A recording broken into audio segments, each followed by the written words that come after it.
Le retour des invocations pour le nécromancien, bientôt un nouveau patch note avant la sortie officielle de Diablo 4, on débrief la bêta. Yo la guilde, j'espère que vous lootez bien. Blizzard a été très actif sur Twitter et répond à beaucoup de questions. Nous allons donc passer cela en revue. Pour ne pas manquer les prochaines news et builds de Diablo 4, n'oubliez pas de vous abonner et d'activer la cloche. Sur ce, c'est parti!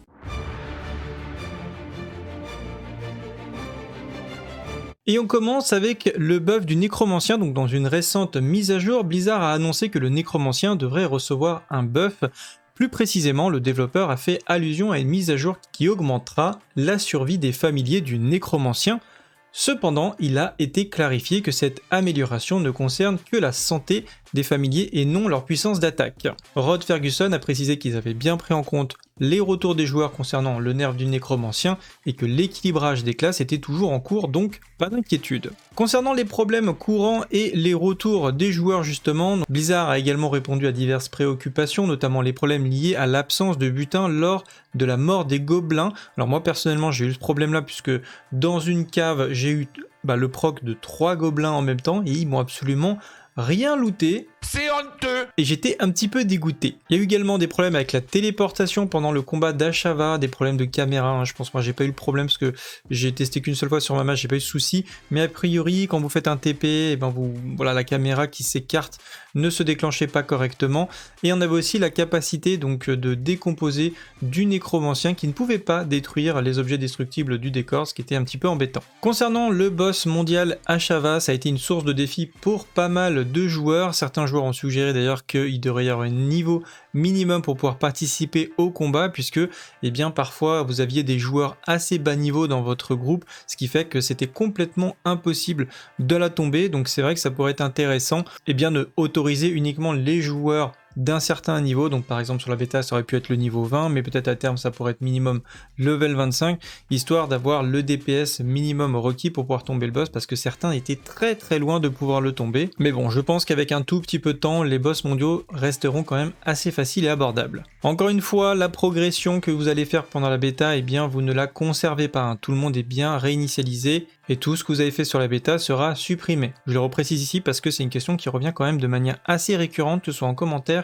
sur Discord, etc. Le druide, comme nouvelle classe de Diablo 4, a reçu des retours majoritairement positifs. Les joueurs ont salué son aspect polyvalent, sa capacité à se transformer en différents animaux et son style de jeu diversifié. Cependant, certaines critiques ont été formulées concernant l'équilibre de la classe, suggérant que certaines de ses compétences pourraient nécessiter un réajustement. Donc là, on parle de personnes qui se sont plaintes en disant que la classe n'était pas assez puissante.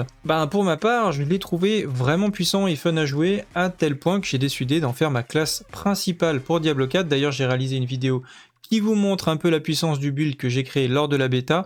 Je prépare également une vidéo pour les membres YouTube, un guide complet du build jusqu'au niveau 100 dans les prochains jours. Vous retrouverez évidemment la vidéo en description. Concernant les taux de drop, Blizzard a été critiqué par certains joueurs qui ont dit qu'ils étaient frustrés de ne pas voir assez d'objets de haute qualité, donc des objets légendaires. Personnellement, je trouve même que les taux de drop étaient trop élevé. Et oui, j'aurais préféré qu'il y ait beaucoup moins de légendaires. Pour ma part, j'ai été full légendaire, je crois qu'en moins de 10 heures, donc c'est quand même assez rapide pour un niveau 20, et on voit bien que plus on augmente en niveau, plus on a des chances de looter des légendaires, et à mon avis, plus vous allez monter dans la difficulté, plus vraiment ça va être la douche de loot, la douche de légendaire. Moi je suis plus partisan que pour dire, un loot légendaire, ça doit porter son nom, ça doit être quand même relativement difficile à récupérer, même si je sais évidemment que la qualité d'un objet ne se justifie pas forcément uniquement par sa couleur, mais surtout par la qualité de ses affixes et les rôles des affixes, donc c'est vrai qu'il y a une grosse différence. Mais bon, je suis assez curieux de voir quel est votre avis à ce niveau-là, donc n'hésitez pas de m'en faire part en commentaire.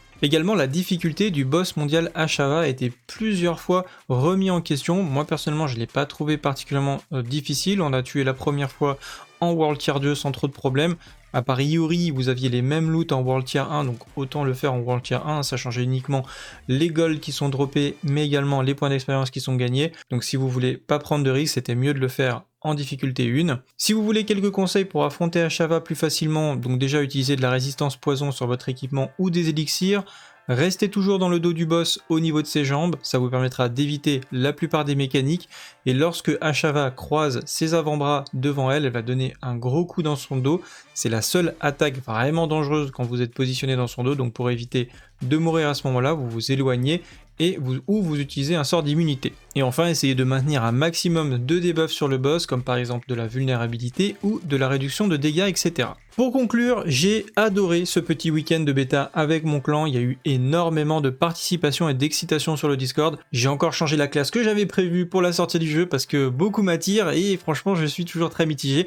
J'ai très envie de toutes les tester de toute façon, mais voilà, je vais quand même commencer par le druide. J'espère que vous l'avez également apprécié. Quelle classe allez-vous finalement jouer? En tout cas, c'est tout pour aujourd'hui, je vous souhaite à tous une excellente fin de journée. Salut à tous, salut à Guild, ciao bye.